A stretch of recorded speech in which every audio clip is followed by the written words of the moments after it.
ഓളുടെ ഒടുക്കത്തെ ഓട്ടം കണ്ടാൽ എന്താണ്ടോ കുഞ്ഞി വെച്ച് വിളിക്കുന്ന പോലെയാ. അങ്ങേരോട് പറഞ്ഞ് അവളുടെ പഠിപ്പും കൂടി മുടക്കണം. അങ്ങനെ എൻ്റെ കൊച്ചിൻ്റെ അച്ഛൻ ഉണ്ടാക്കുന്നത് കൊണ്ട് അവൾ ജോലി വാങ്ങി സമ്പാദിക്കണ്ട അല്ലേ? പിന്നെ എല്ലാം ഇവിടെയൊക്കെ പഠിപ്പിച്ചിട്ടെന്തിനാണ്? വല്ലവൻ്റെയും അടുക്കളയെ തേച്ചു കഴുകി വെളുപ്പിക്കാനാണ്. പഠിപ്പിൻ്റെ ആവശ്യമൊന്നുമില്ല ഇവൾക്ക്. ഇത്ര നാളും കെട്ടിച്ചുമഞ്ഞുകൊണ്ട് നടന്നില്ലേ? എന്താണ് അവൻ്റെ ഭാര്യ രാവിലെ ദേഷ്യത്തിലാണോ? ഇട്ടിരുന്ന ഷർട്ട് ഊരി മേശപ്പുറത്ത് വെച്ച് രവി ഒരു പ്രത്യേക ഭാവത്തിൽ യശോദയോട് ചോദിച്ചു. എന്താണെങ്കിലും ബാക്കിയൊക്കെ പിന്നെ. ഇപ്പോൾ നമ്മൾക്ക് ഒന്നുകൂടെയും അത് പറഞ്ഞ് രവി യശോദയുടെ ശരീരത്തിലേക്ക് അമർന്നിരുന്നു.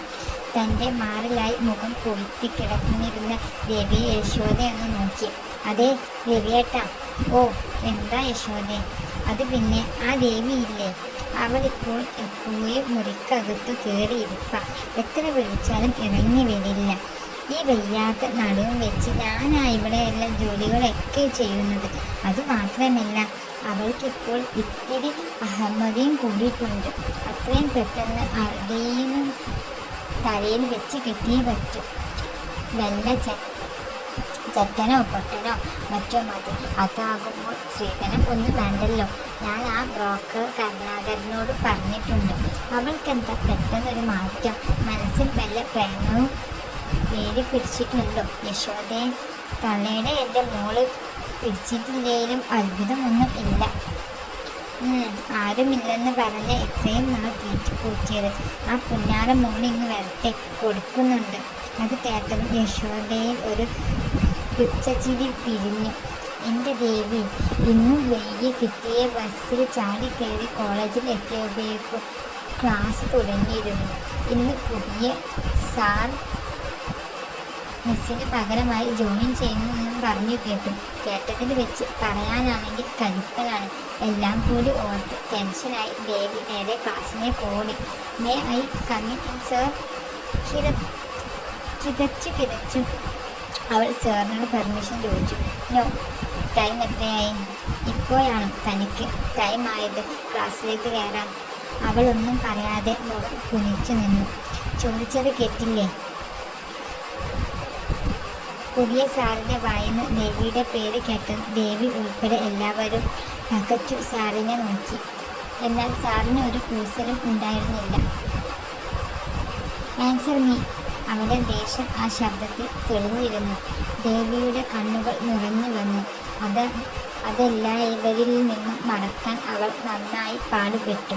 സാർ, ബസ് കിട്ടിയില്ല. അതാ ഞാൻ. എക്സ്പ്ലനേഷൻ്റെ ഒന്നും ഒരാവശ്യവുമില്ല. അതൊന്നും എനിക്ക് കേൾക്കണമില്ല. ഇത് എൻ്റെ ആദ്യത്തെയും അവസാനത്തെയും വാർണിംഗ് ആണ്.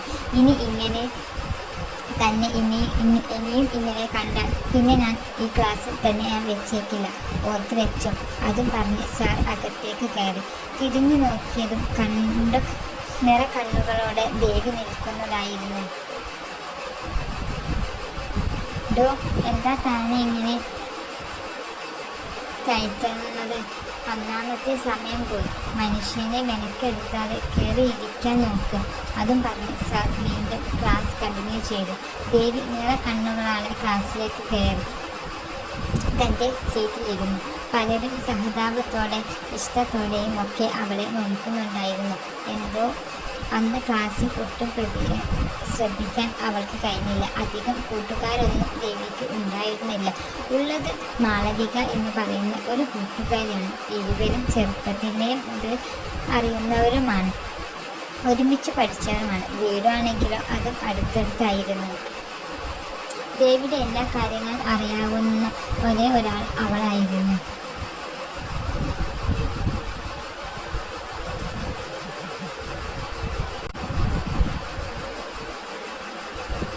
ലഞ്ച് ടൈം ആയപ്പോൾ ഫുഡൊക്കെ കഴിച്ച് ഇരുവരും ഗാർഡനിലേക്ക് പോയി. എന്താണ് മുഖത്ത് സങ്കടം?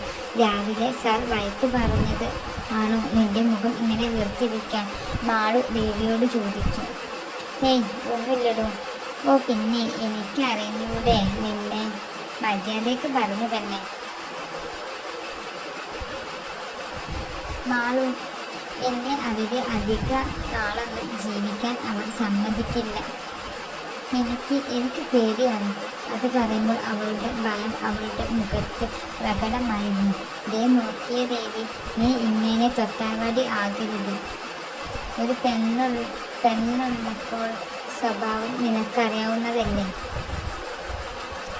മാളു ദേവിയെ പറഞ്ഞ് ഉപദേശിച്ചു.